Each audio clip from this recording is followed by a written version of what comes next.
한동훈 비대위원장은 수락 연설에서 선민 후사를 실천하겠다며 총선 불출마를 선언했습니다. 국민의힘의 비상대책위원장으로서 정치를 시작하면서 저부터 선민 후사를 실천하겠습니다. 저는 지역구에 출마하지 않겠습니다. 비례로도 출마하지 않겠습니다.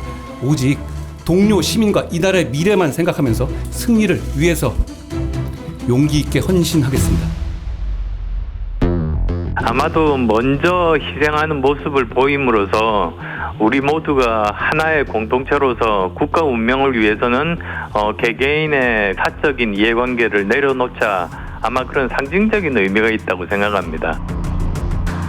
이재명 대표에게 던지는 메시지 같은데요. 그래요? 당장 필요한 것은 통합비대위 구성을 위한 당대표직의 사퇴, 이게 훨씬 더 중요한 문제거든요. 한동훈 비대위원장도 내려놨으니 이재명 대표도 내려놔라, 뭐 이런. 그럼요. 그거에 대해 충분히 저희가 항상 주장해왔고, 당대표는 빨리 내려놓고 통합비대위를 구성하자. 민주당을 이렇게 적대시하려면 스스로 기득권을 좀 내려놓는 모습을 보이는 게 좋겠다는 전략적 판단을 한 것 같은데요. 이 대목은 사실 민주당 입장에서 굉장히 부담스러운 대목이기도 합니다. 그러나 본인이 출마하지 않는다고 해서 본인이 기득권이 아닌 것은 아니거든요. 대통령과의 수직적 당정 관계를 청산하는 게 지금 핵심인데, 그거를 지금 하지 않은 상태에서 본인이 출마하지 않는다는 말로만 과연 혁신이 될까?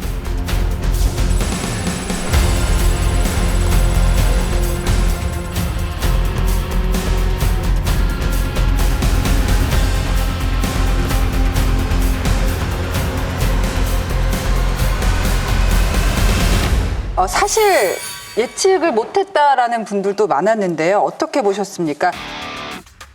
자기는 불출마하겠다. 지역구도 안 나가고 비례대표도 안 나가고. 이건 뭐냐면 물갈이를 세게 하겠다는 그 명분을 확보하는 거거든요. 거기까지는 좋은데, 그러면 누가 이것을 주도할 것이고 대안은 무엇이고 이런 얘기들은 전혀 없어요. 그러니까 기자들이 봤을 때 야, 제목만 세게 던져놓고 내용은 없다, 야, 이런 얘기들 많이 합니다. 그걸 취임사에서 내놓기 너무 빠르지 않습니까? 그래도 어느 정도 그 시대 정신이라든가 이런 얘기는 좀 들어가셔야 되는데, 기성 정치권에 대한 혐오성 얘기들 너무 많이 내놓으신 거죠. 운동권 세력, 그리고 기존 그 정치권, 특히 뭐 민주당은 말할 것도 없고 국민의힘에도 청산하고 개혁해야 될 부분이 많다는, 물갈이를 세게 암시한 거죠. 그러니까 자신이 불출마하겠다는 건 뭐예요? 자신이 모든 기득권을 내려놓음으로써 인적 청산을 확실하겠다는 사인이죠. 그러니까 이제 영남 중진들이나 당 지도부, 윤핵관이라는 분들은 지금 긴장할 수밖에 없는 상황이죠. 비대위원장이 되는 순간에 그 출마는 불 건너갔다라고 보거든요. 원래는 출마하려고 했다고 저는 믿어요. 그 원래는 뭐냐면 비대위원을 뭐 다른 분을 시키고 그다음에 선대위원장 정도를 맡아가지고 상징적인 지역에 출마하고, 이제 원래 이런 계획이었는데 비대위원장 딱 올라가면서 이제 플랜이 이제 변경이 딱 생겨버린 거죠. 원래 김기현 체제로 그냥 가려고 했었거든요. 근데 그러다가 이제 여의치 않아지면서 사실 국힘에서도 원래 대선 카드인데 대선 카드를 가도 미리 갖다 그냥 써버린 거거든요. 네. 왜냐하면 쉽게 말하면 적금 깨가지고 지금 뭐 생활비 쓰는 격이라고 해야 돼. 국민의힘이 집권당이고 총선 전망이 좋으면 본인은 이제 기득권을 내려놓고 나는 뭐 어떤 특권도 안 가겠다, 이런 의미에서 불출마는 좀 좋은 카드였을 거라고 봅니다. 근데 지금 대단히 어렵고 비례대표도 안 나가고 지역구도 안 나가겠다 그랬는데 뭐 어떤 나름대로 결기겠죠. 그러나 역시 그거는 바깥에서 결정해갖고 들어올 게 아니고 당의 결정에 맡겼어야 되는 거 아닌가. 그 점이 좀 아쉽고, 지금 이 상황이라고 하는 거는 한동훈 위원장이 전 출마해야 되는 상황이라고 저는 봅니다.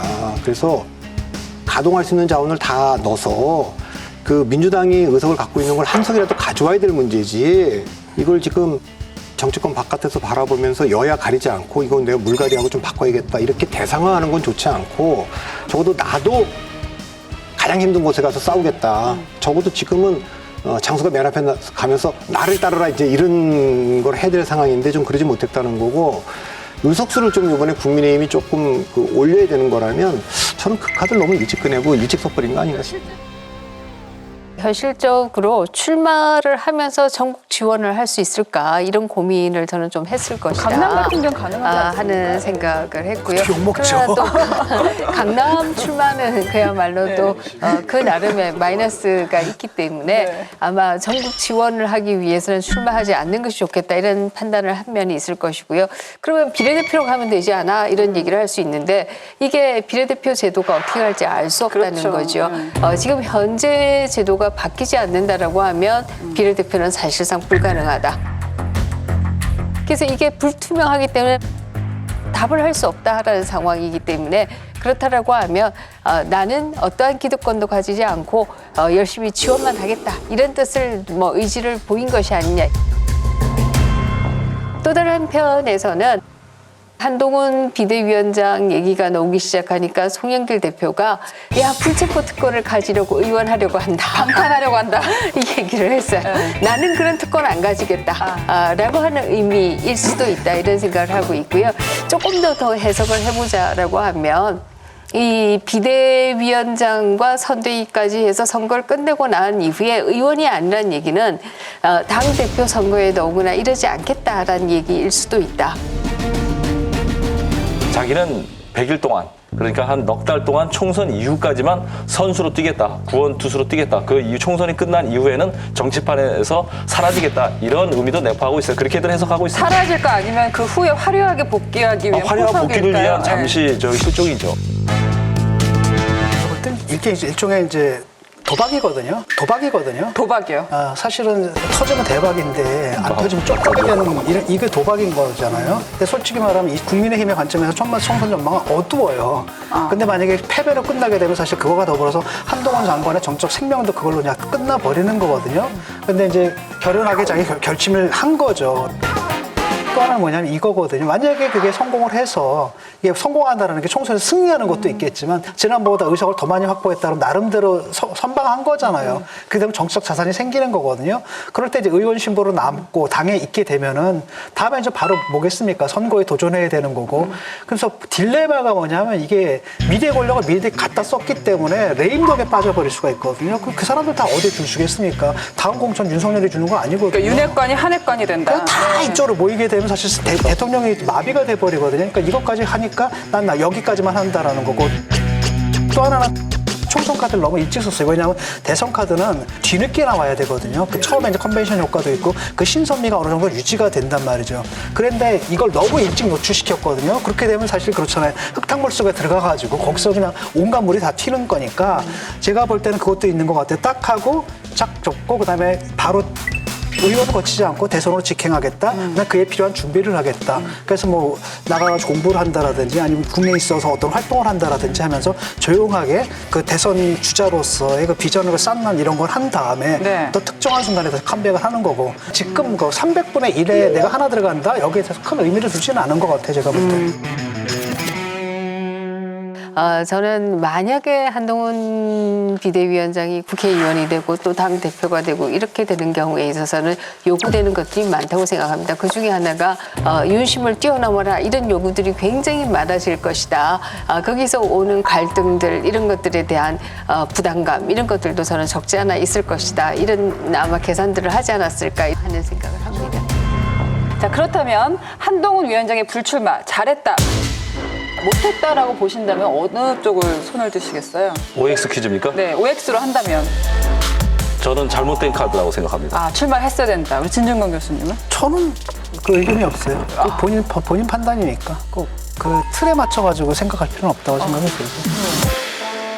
우리 김민정 교수님은요? 네, 여의도 문법에 맞지 않는 것은 사실이다 이렇게 얘기할 수 있습니다. 그러나 한동훈 장관의 입장에서는 그런 기존 문법을 따르지 않겠다라고 하는 것이고 이렇게 도박하는 것은 결국은 어려울 때 오히려 담대한 도박이 가능하다 이런 얘기도 할 수 있지 않을까 하는 생각을 합니다. 여유가 없어요 지금.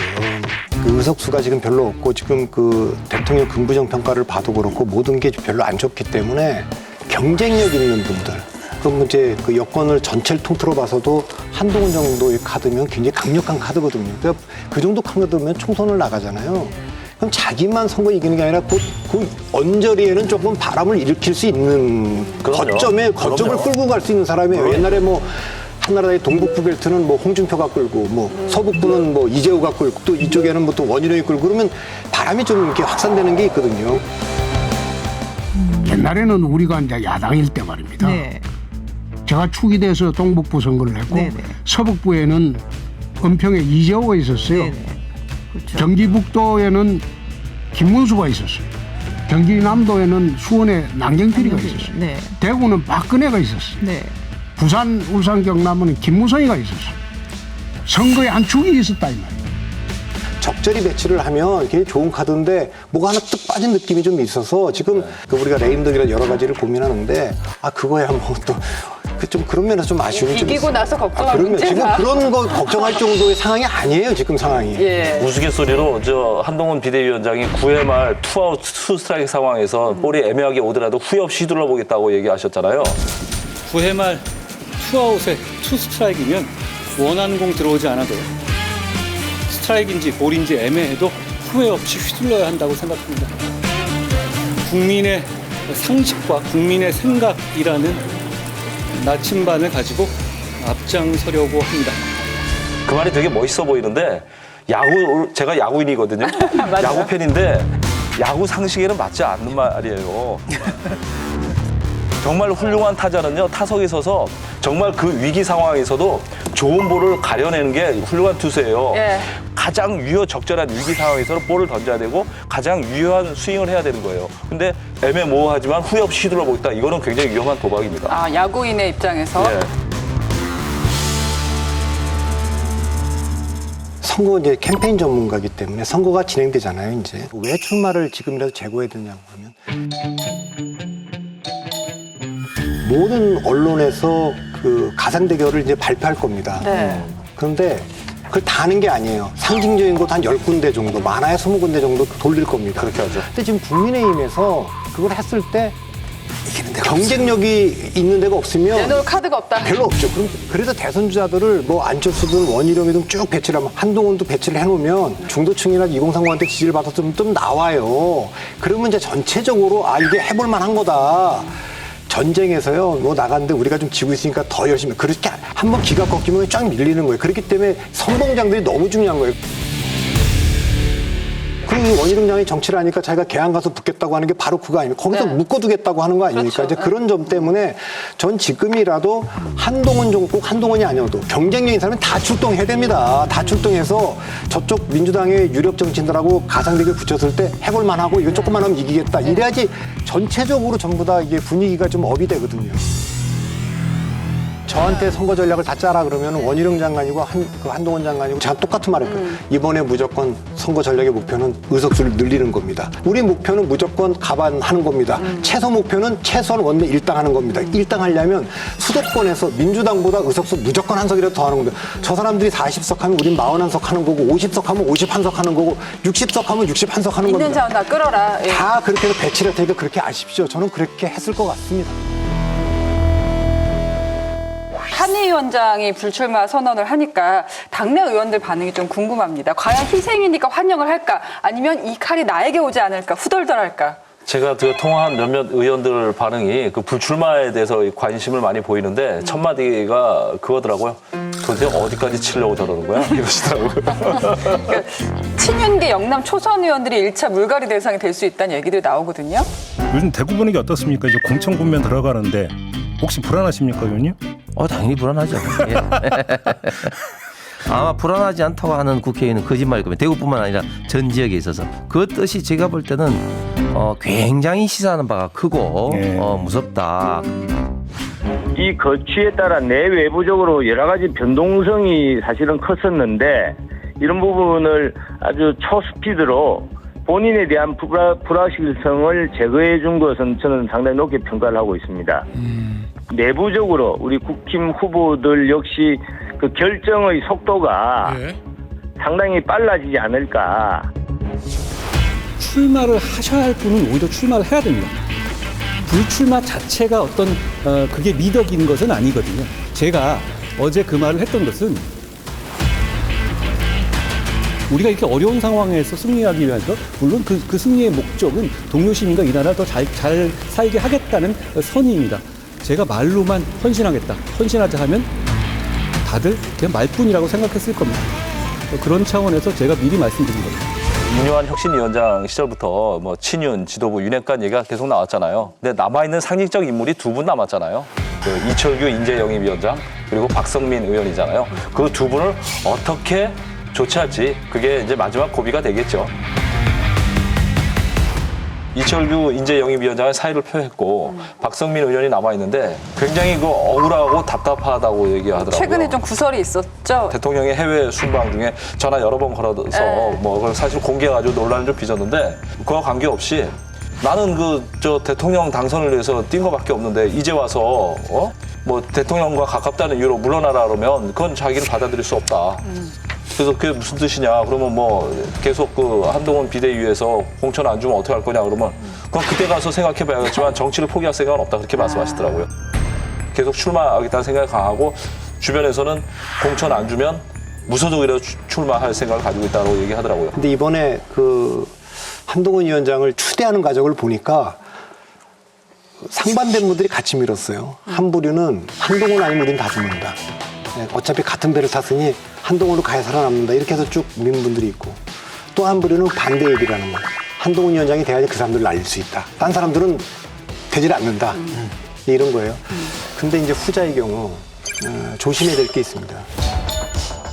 물갈이를 했을 때 다른 데서 확실히 얻겠다는 게 있어야 됩니다. 굉장히 혁신적인 그 드라이브를 걸어서 수도권 승부에서 봐야 됩니다. 그럴 때는 적어도 비대위원장이 대통령과 대통령 내분에게도 할 말을 하면서 또 젊은 뭐 이준석이나 이런 사람들을 같이 가자고 하면서 네. 그러면서 하는 건 몰라도 그거 없이 하는 거는 좀 위험하다고 저는 봅니다. 네.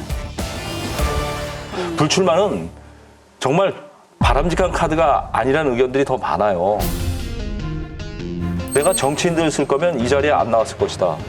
아니 정치인을 안 쓰고 그 누구랑 비대위원을 구성해서 이 험한 여의도 정치판에서 개혁을 하고 비상대책위원을 꾸려가실 생각이신지 저는 궁금해요.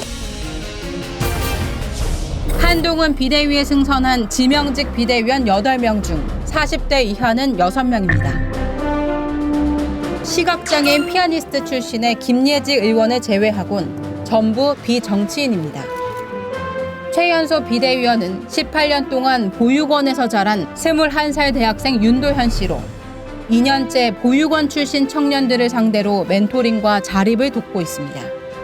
호남 내 대안적 정치를 주장해온 박은식 내과 전문의와 세계보건기구에서 고령 사회에 관심을 쏟아온 한지아 을지병원 교수도 비대위에 합류했는데 참여연대 출신으로 조국 흑서 공동 저자인 김경률 회계사와 86세대 기득권 정치를 비판해온 운동권 출신 민경우 소장도 포함됐습니다.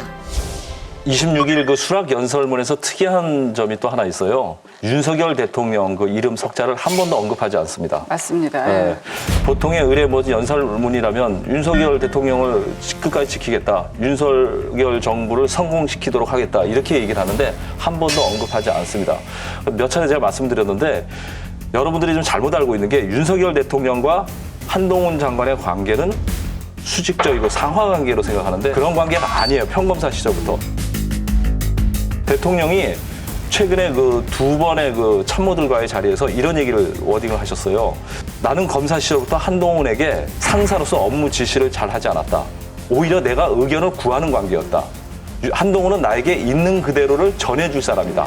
나에게 똑바로 얘기하는 사람이다. 이런 얘기를 2차례 했다 그래요. 내 말 제일 안 들을 비대위원장이다. 뭐 그렇게 해석할 수도 있겠죠. 예, 그래서 그 윤석열 대통령과의 관계를 어떻게 설정하느냐가 앞으로 한동훈 정치인의 운명을 좌우할 거라고 그러는데 뭐 윤희숙 의원이 여기 자주 나오시는 분이 그렇게 얘기했잖아요. 지금 저 한동훈 비대위원장은 어떻게든 아름다운 뒤통수를 칠 것인가를 고민하고 있을 거라고 얘기하는데 그 말이 저는 전혀 틀리지 않다고 봐요. 윤석열 대통령과의 관계를 잘 설정해야겠죠. 그 첫 고비가 김건희 특검법이죠. 여러분, 여기를 눌러서 구독을 해주시면 강적들 컨텐츠를 빠르게 만나보실 수가 있습니다. 알람 설정도 잊지 말아주세요.